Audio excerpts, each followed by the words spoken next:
Zadig, Chapter 2 The Nose. One morning Azora returned from a walk in a terrible passion, and uttering the most violent exclamations. "What aileth thee?" said he. "My dear spouse, what is it that can thus have discomposed thee?"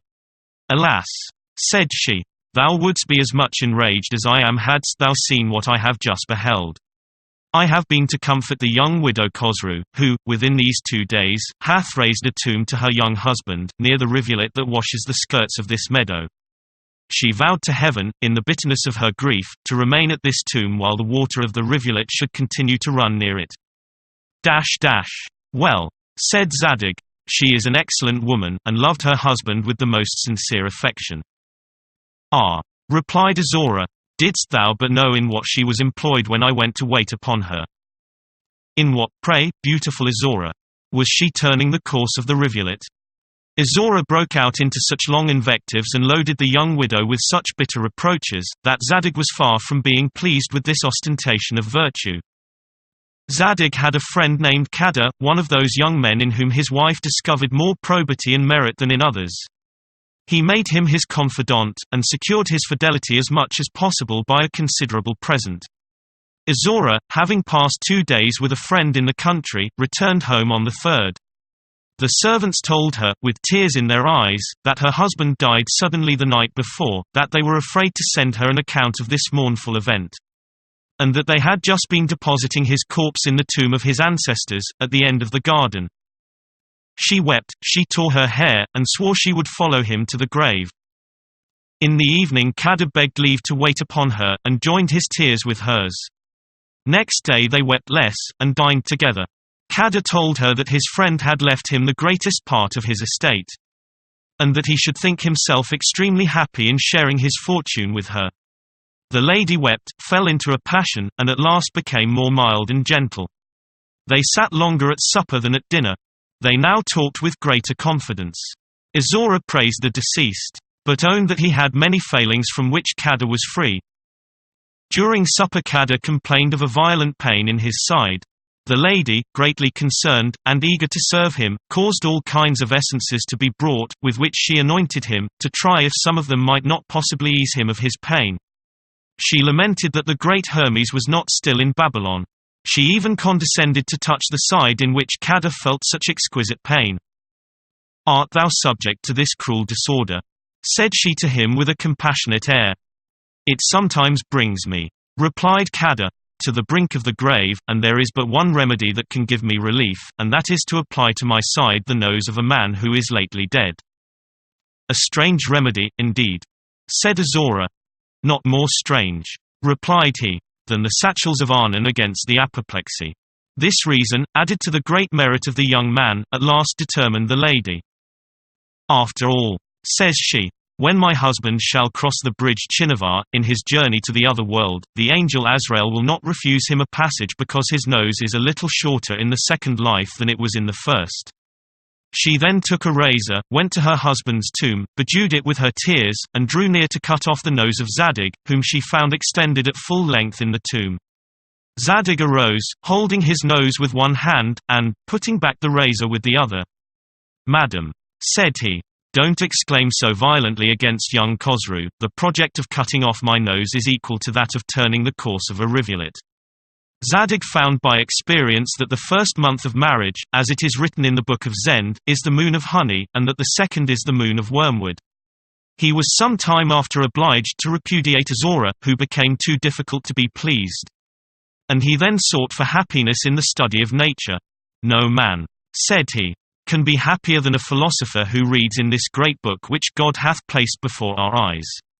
The truths he discovers are his own, he nourishes and exalts his soul, he lives in peace, he fears nothing from men. And his tender spouse will not come to cut off his nose." Possessed of these ideas he retired to a country house on the banks of the Euphrates. There he did not employ himself in calculating how many inches of water flow in a second of time under the arches of a bridge, or whether there fell a cube line of rain in the month of the mouse more than in the month of the sheep. He never dreamed of making silk of cobwebs, or porcelain of broken bottles, but he chiefly studied the properties of plants and animals, and soon acquired a sagacity that made him discover 1,000 differences where other men see nothing but uniformity.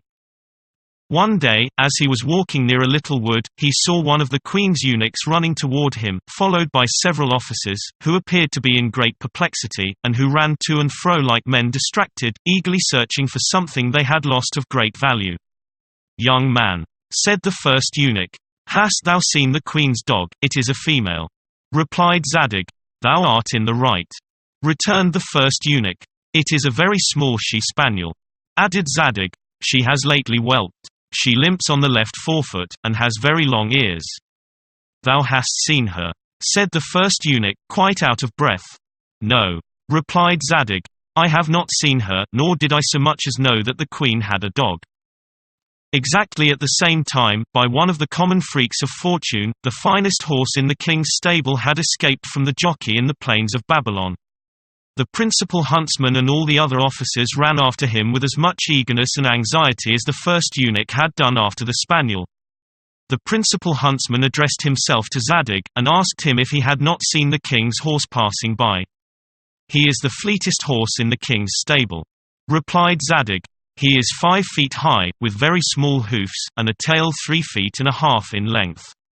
The studs on his bit are gold of 23 carats, and his shoes are silver of 11 pennyweights."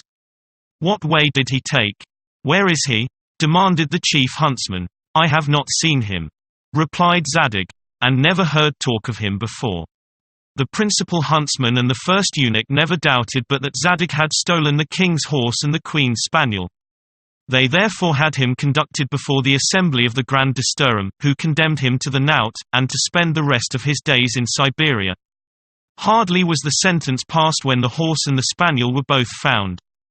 The judges were reduced to the disagreeable necessity of reversing the sentence, but they condemned Zadig to pay 400 ounces of gold for having said that he had not seen what he had seen. This fine he was obliged to pay. After which he was permitted to plead his cause before the council of the Grand Disturum, when he spoke to the following effect: "Ye stars of justice, abyss of sciences, mirrors of truth, who have the weight of lead, the hardness of iron, the splendor of the diamond, and many properties of gold. Since I am permitted to speak before this august assembly, I swear to you by Oromades that I have never seen the Queen's respectable spaniel, nor the sacred horse of the King of Kings.